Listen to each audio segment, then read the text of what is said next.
Dua pelaku curanmor terekam CCTV saat menyantroni sebuah rumah yang tengah kosong ditinggal kerja di kawasan Pancoran, Jakarta Selatan. Aksi pencurian tergolong nekat karena dilakukan siang hari bahkan di tengah lalu lalang warga. Dua pelaku berbagi tugas, di mana satu pelaku masuk ke TKP dan membawa kabur motor jenis trail. Sementara satu lainnya berjaga di depan TKP memantau situasi. Aksi pencurian ini pun viral. Korban pun melaporkan kasus pencurian ini ke Polres Metro Jakarta Selatan dan berharap pelaku bisa segera ditangkap. Dari Jakarta, Helmi Sanjangbati, iNews melaporkan.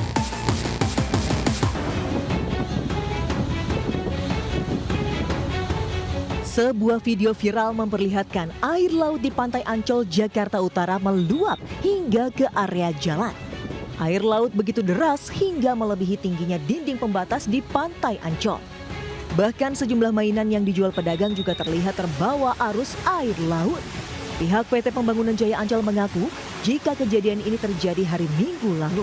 Terkait fenomena banjirop yang juga terjadi di kawasan wisata Ancol, pihak pengelola memastikan saat ini Ancol masih tetap beroperasi seperti biasa. Sementara kondisi pasang surut air laut yang terjadi di Ancol, biasanya air mulai pasang atau naik di pagi hari dan jelang siang. Guna antisipasi banjirop, kawasan Ancol juga sudah dilengkapi mesin pompa untuk mengantisipasi fenomena rob ini. Total ada 29 rumah pompa atau chamber dengan total 55 mesin pompa. Tim Liputan iNews melaporkan. Pemirsa, pelaku penganiayaan karyawati toko roti ditetapkan tersangka dan dijerat pasal penganiayaan oleh penyidik Polres Jakarta Timur. Pelaku berkilah aksinya karena khilaf.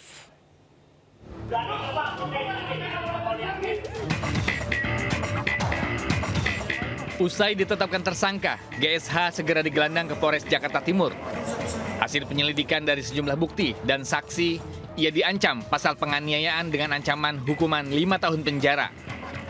Tersangka berkilah jika aksinya yang viral dilakukan karena hilaf.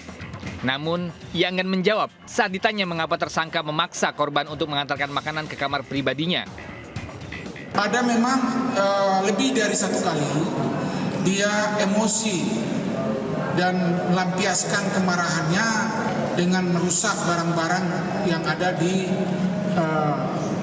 TKP ataupun melukai, kalau ada karyawan di situ yang berhadapan dengan dia bisa juga. Sebelumnya GSH ditangkap di kamar hotel kawasan Sukabumi, Jawa Barat.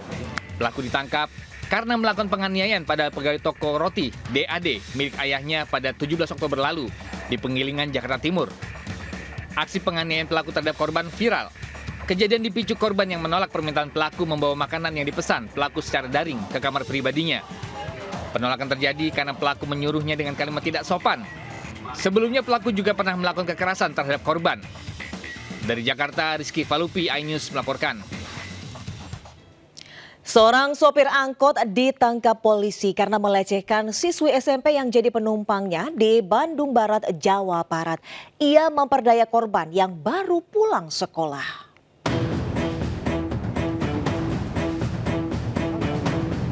Sopir angkot berinisial MJ, 43 tahun, warga desa Bunijaya, Kecamatan Gunung Halu, harus berurusan dengan polisi karena melecehkan seorang siswi SMP. Korban adalah penumpang langganannya setiap pulang sekolah. Ia memperdaya korban yang kerap berkeluh kesah terkait masalah pribadinya dengan bujuk rayu. Akibat peristiwa itu korban sempat trauma dan melarikan diri dari lokasi kejadian, kemudian memberitahu orang tuanya. Sering kenal karena memang korban ini sering ikut angkot, ikut pelaku di angkot. Akhirnya melaporkan ini emang dia cerita orang tua atau? Ya, dia cerita ke orang tua. Akibat perbuatannya tersangka dijerat dengan Undang-Undang tentang Perlindungan Anak dengan ancaman hukuman penjara selama 15 tahun. Dari Kabupaten Bandung Barat, Jawa Barat, Yuwono Wahyu, iNews melaporkan. Pemirsa, ibu hamil yang akan melahirkan ditandu melalui jalan rusak menuju puskesmas di Mandailing Natal, Sumatera Utara. Upaya para pemuda desa menandu ibu hamil tersebut viral di media sosial.